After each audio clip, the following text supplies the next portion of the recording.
Observe the month of Abib, and keep the Passover to the Lord your God.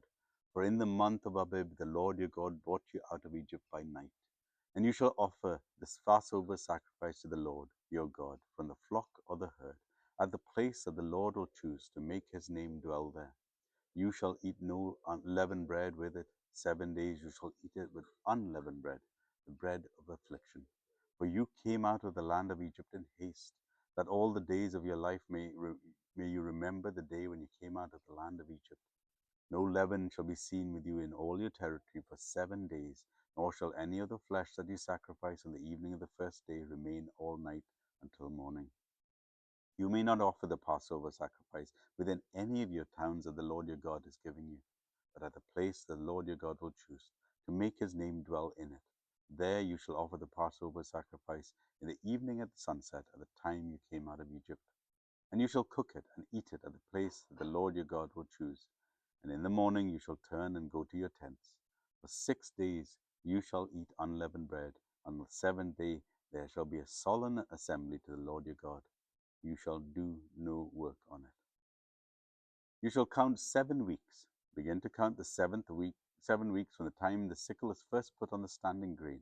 Then you shall keep the feast of weeks to the Lord your God with a tribute of a freewill offering from your hand, which you shall give to as the Lord your God blesses you. And you shall rejoice before the Lord your God, you and your sons and your daughter, your male servant and your female servant, the Levite who is within your towns, the sojourner, the fatherless, the widow who is amongst you, at the place the Lord your God will choose to make his name dwell there.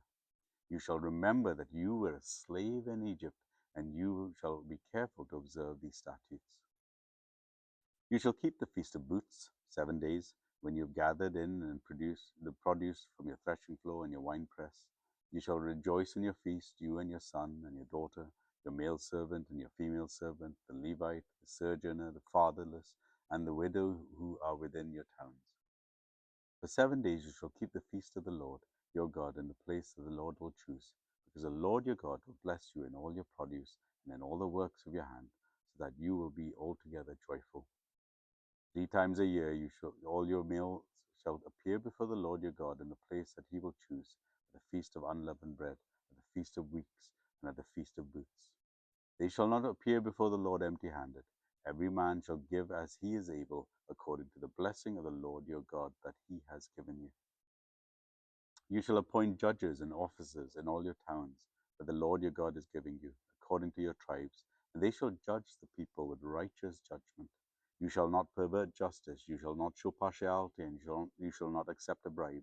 For a bribe binds the eyes of the wise and subverts the cause of the righteous. Justice and only justice you shall follow, that you may live and inherit the land that the Lord your God is giving you. You shall not plant any tree as an Asherah beside the altar of the Lord your God that you shall make, and you shall not set up a pillar which the Lord your God hates. Deuteronomy chapter 16.